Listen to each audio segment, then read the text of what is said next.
eu não me encontrava, porque eu sempre encontrava uma coisa, julgamentos, e era uma coisa que eu não aceitava. O que mais nos chateou foi simplesmente dizerem que o Rio Grande do Sul é a maior, que tem casas de religião mais que a Bahia, que é por isso que deu a enchente. Então tudo isso que é de ruim acarca dentro, em cima da religião africana, e isso não é justo. Porque todo ser humano está errando, não interessa a cor, não interessa a religião, todos estão errando.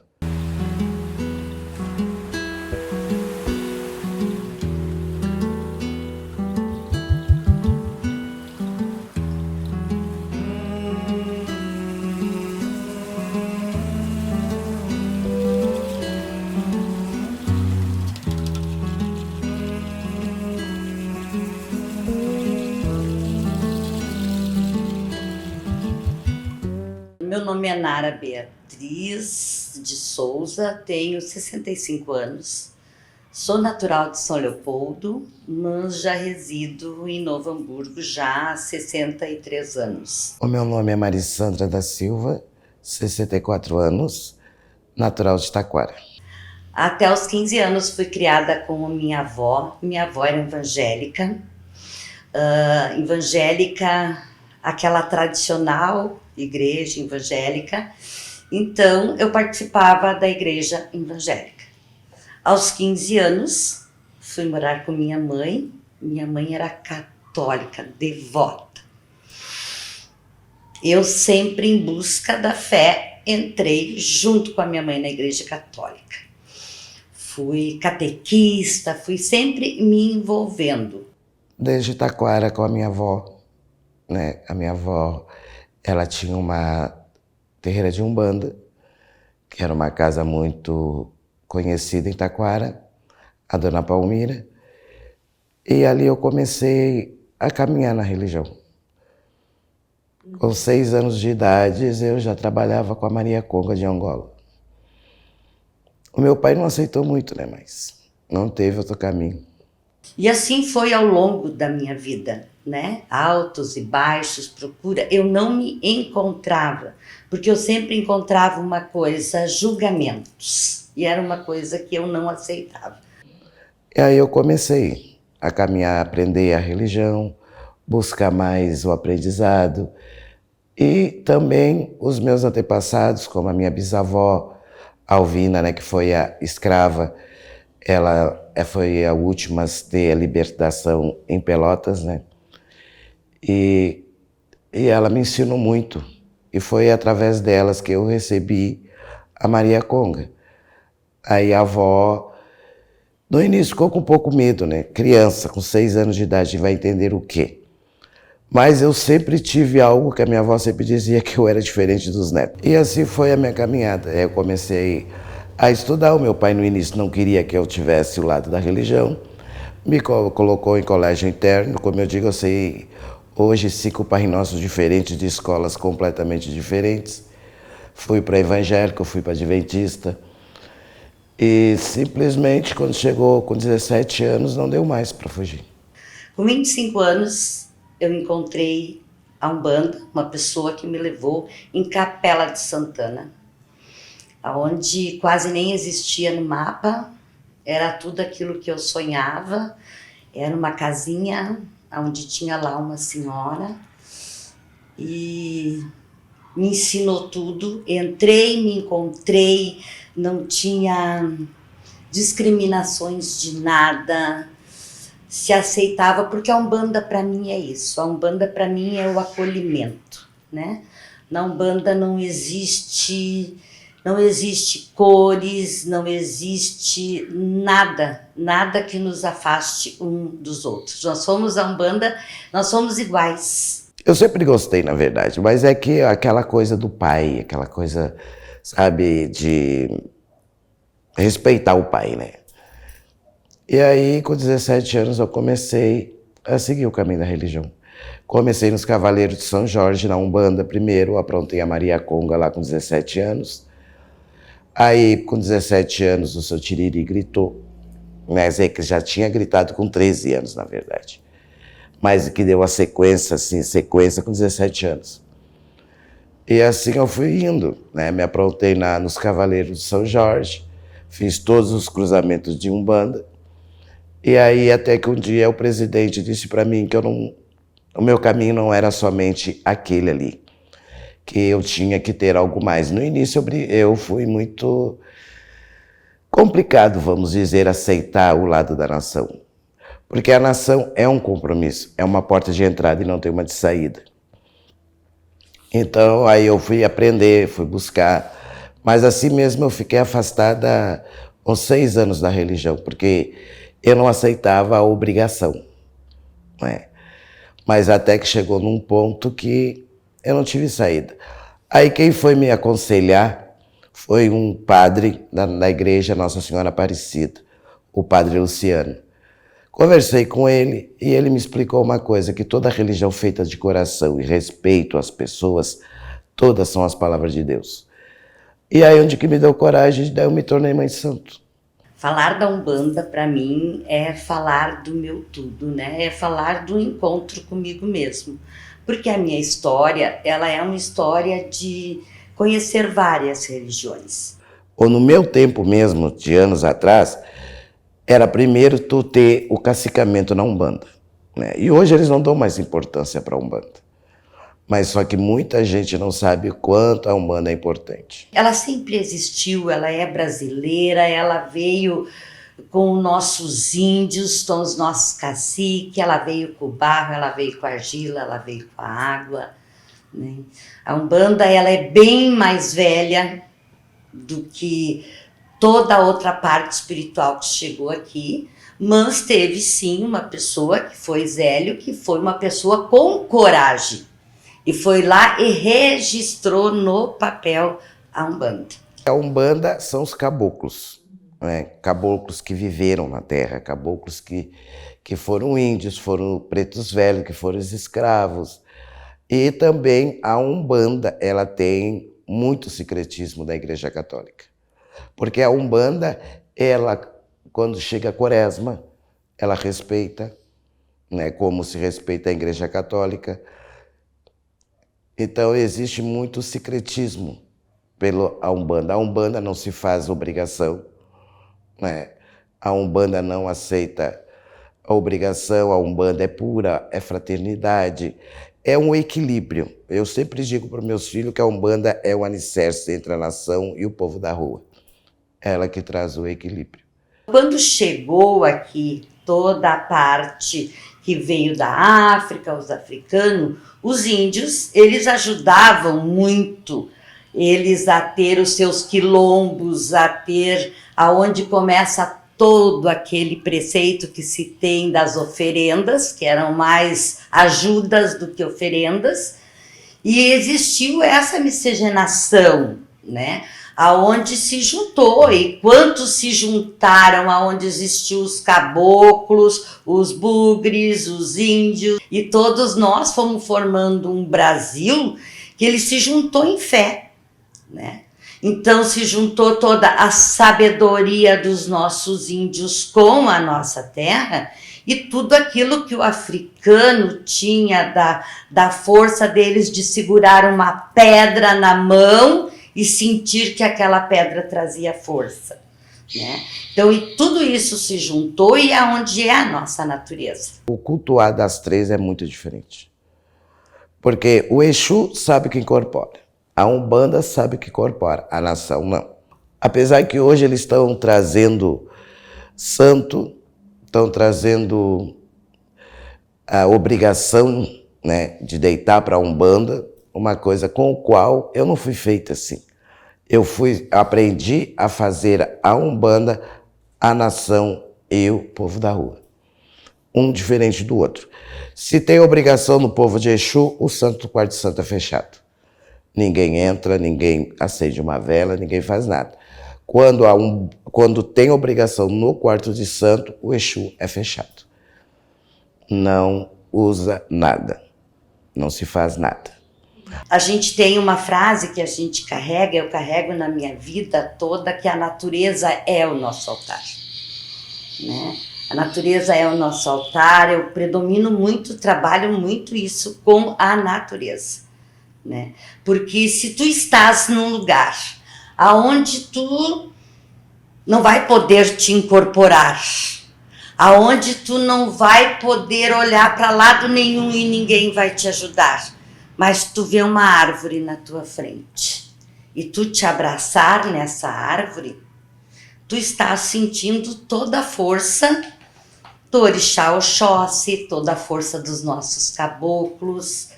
Se tu estás passando mal no lugar e tu pegar uma folha e tu passar essa folha na tua mão, tu vai tirar toda aquela energia que às vezes são aquelas coisas que estão nos incomodando e a gente às vezes encontra mais facilidade de que assim, o primeiro que falou contigo, né, tu assoprou e levou uma pedrada.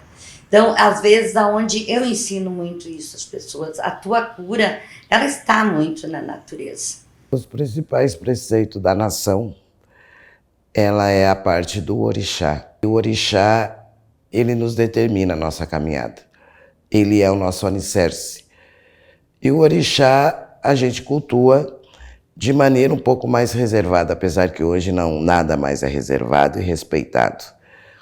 Como aqui em casa, não aceitamos, em obrigação de nação, por exemplo, não aceitamos filmagens. É um culto fechado por respeito, porque isso está se tornando a nossa religião um pouco desacreditada. Então, o que é a nação? A nação é o nosso orixá, os 4 elementos, né? Fogo, terra, água e o ar. Então, cada orixá tem a sua missão.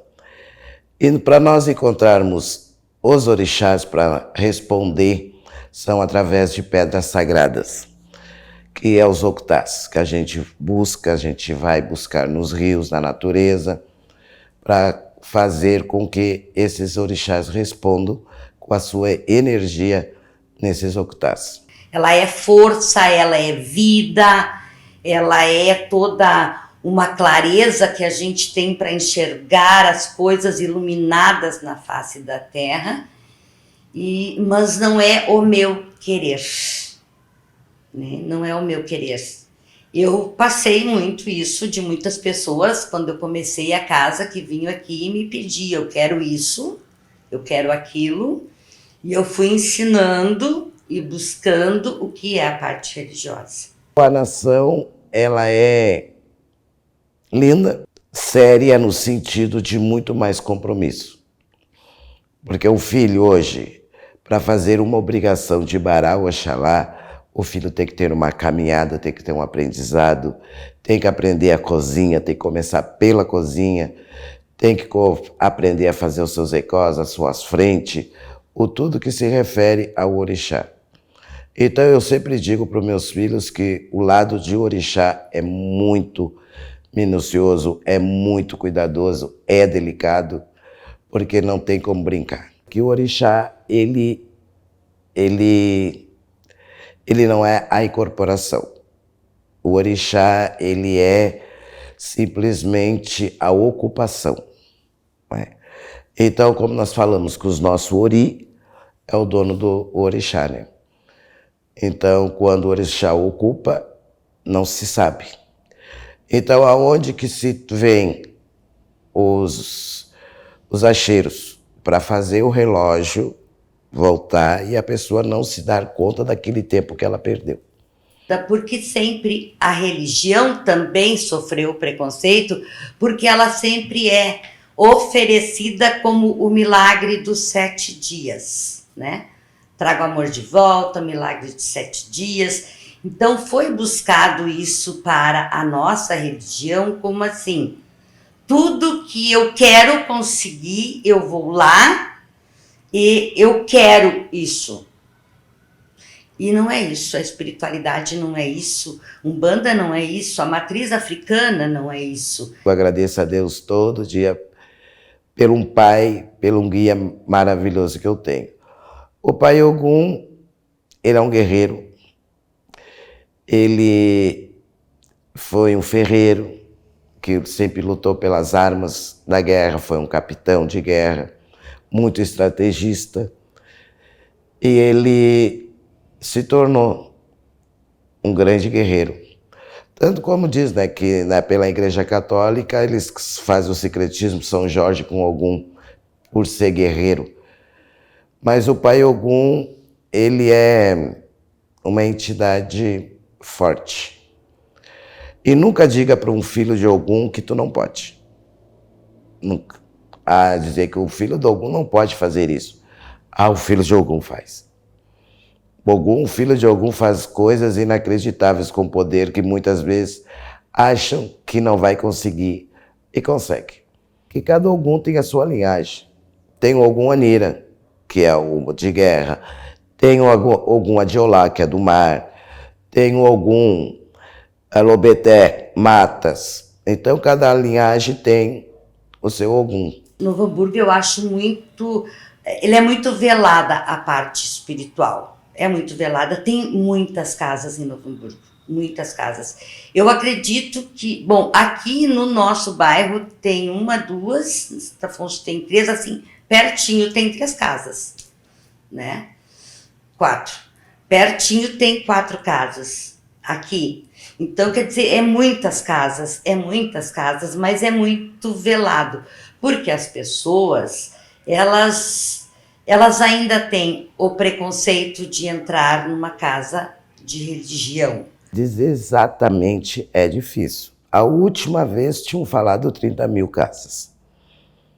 Agora, como eu disse, é que tem muitas casas que não são associadas, né? Então fica difícil de dizer e calcular, porque lá na associação é o que eles estão procurando. Já é uma associação bem conceituada, uma associação que responde, que briga pela nossa religião, pelos nossos direitos, né? E pela contagem ainda falta muito. A gente tem um projeto com as nossas crianças dentro da nossa casa, que são pingos e gotas de luz, justamente para que a gente possa ensiná-los a não sofrer o preconceito. Né? O preconceito. A maioria aqui nós temos crianças da casa, meus netos, meus bisnetos, que estudam na escola na frente da casa. E já aconteceu muito tempo, hoje já não acontece mais dos amiguinhos dizer esse é do batuque, esse é do batuqueiro, né? Porque o preconceito ele vem dos grandes, né? E eles estão ensinando muito preconceito. Batuqueiro é uma árvore onde os negros tocavam seus atabaques, certo?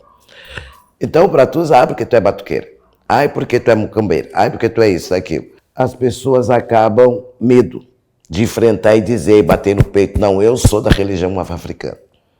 Tenho crianças que saem da escola, eles param no portão, tia, quero pirulito. E eu alcanço pirulitos e uns dizem, esse aí é do inimigo. E um dia um menino me disse, tia, eu não entendo porque é do inimigo. As religiões não são do mal.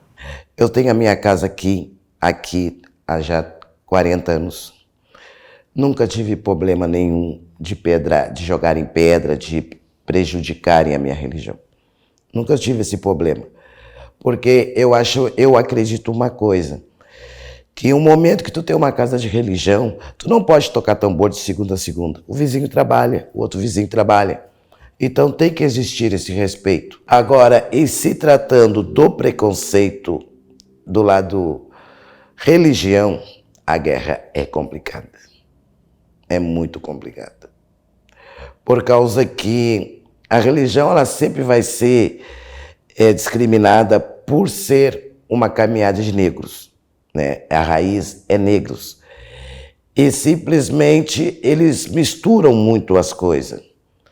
Porque quando eu comecei na religião lá em 74, era tudo tão fechado, existia mais respeito. Hoje, a internet, ela mostra tudo, eles filmam tudo, eles mostram tudo que é um culto de uma religião. E nem todas as pessoas veem com bons olhos, né? Por exemplo, o sacrifício. No meu tempo era proibido de mostrarem, até em fotografia, era proibido. Toda essa obrigação, ela é feita. Nós aqui na casa, nós temos pessoas responsáveis pela embalagem dos alimentos, pelo cuidado que é feito, pela limpeza, por tudo, né? Então aqui a gente tem filhos do povo da saúde, nós temos filhos nutricionistas e eles cuidam desta parte. E aí quando nós fizemos toda essa obrigação, que sobra muito, como agora a última obrigação foi o 28 4 pé.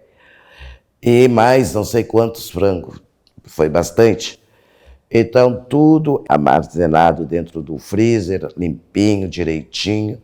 Agora essa semana já veio uma casa de crianças carentes, quando a gente manda sempre, né, já vem buscar. Tanto que na nossa associação teve uma época que nós fizemos a campanha para todos os pais de santo pararem de fazer gravação em redes sociais, porque estava demais, estava dando muita destruição de templos, né? Mas hoje em dia também muito feliz porque, como agora estou recebendo convites, recebi visitas de pastores evangélicos, e isso, para mim, nesse ano que a gente está vivendo, são presentes, né? Seja evangélica, seja católica, seja aqui dentro da minha casa, já passou todos. E até uma das mais difíceis, Assembleia de Deus. Veio pedir ajuda para Maria Conca, que o pastor mandou procurar. Então, para mim, assim, já fui na igreja evangélica conversar com eles, já fui na igreja católica, já fui na luterana. Nesse caso, assim, como se dizer, se alguém chegar a dizer para mim, Marissandra, tu aconteceu? Não, não aconteceu. Bem ao contrário, eu fui muito bem tratada, muito bem a respeito. Fui com a minha roupa de religião, me trataram muito bem. O que mais nos chateou foi simplesmente dizerem que o Rio Grande do Sul é a maior, que tem casas de religião mais que a Bahia, que é por isso que deu a enchente. Então tudo isso que é de ruim acarca dentro, em cima da religião africana, isso não é justo. Porque todo ser humano está errando, não interessa a cor, não interessa a religião, todos estão errando. Porque simplesmente não estão respeitando a maior riqueza que Deus nos deu, né? Que é a vida, que é a natureza, que é tantas coisas maravilhosas. Os nossos orixás, eles são os elementos da terra, os guardiões da terra, que muito tempo as nossas entidades vêm avisando. Então, tudo que vem acontecendo, as entidades têm avisado. Vamos conservar a natureza, vamos cuidar mais da vida. A tua cura, ela está muito na natureza, né? E é dela que a gente precisa cuidar. Só que a nossa religião ainda, continuamos brigando por isso. Ensinar um filho a plantar um pezinho de árvore, ajudar a cuidar, não largar o lixo na rua. Não aceito. Eu sou uma que eu não aceito é entregar trabalho em esquina, em situações. Eu estou aqui há 40 anos. Nunca o vizinho veio aqui chegar a dizer para mim, dona Marissandra, por que a senhora fez aquilo lá? Nunca fiz. Porque eu respeito as pessoas. Se eu tiver que despachar, vou despachar num lugar bem longe, aonde que não passa ninguém, ou se não, eu planto. Para não ficarem largando as coisas na rua. Porque a sociedade, ela tem seu preconceito. Eu vejo sim, na palavra desse menino que diz, eu quero entender por que existe o preconceito. Esse eu acho que é o meu trabalho, de hoje e futuramente. O que mais nos entristece mesmo é essa briga, essa guerra de religião, de poder. Porque, gente, nós vamos tudo para o mesmo caminho no amanhã. E ele é maior, ele é único. Ele pode ter o nome de Oxalá, de Olorum, de Deus, de Jeová. Um aviso, um conselho, um pedido, que as pessoas se respeitem. Porque esse mundo está precisando de respeito. Seja quem quiser seguir o seu caminho, na sua fé, na sua credibilidade, aquilo que tenha, respeitem. Ninguém tem o direito de jogar pedra em ninguém. Tem que se viver em harmonia, tem que se viver em paz, porque o nosso mundo já está bem complicado, gente. Então, a palavra única que eu sempre vou dizer é respeito.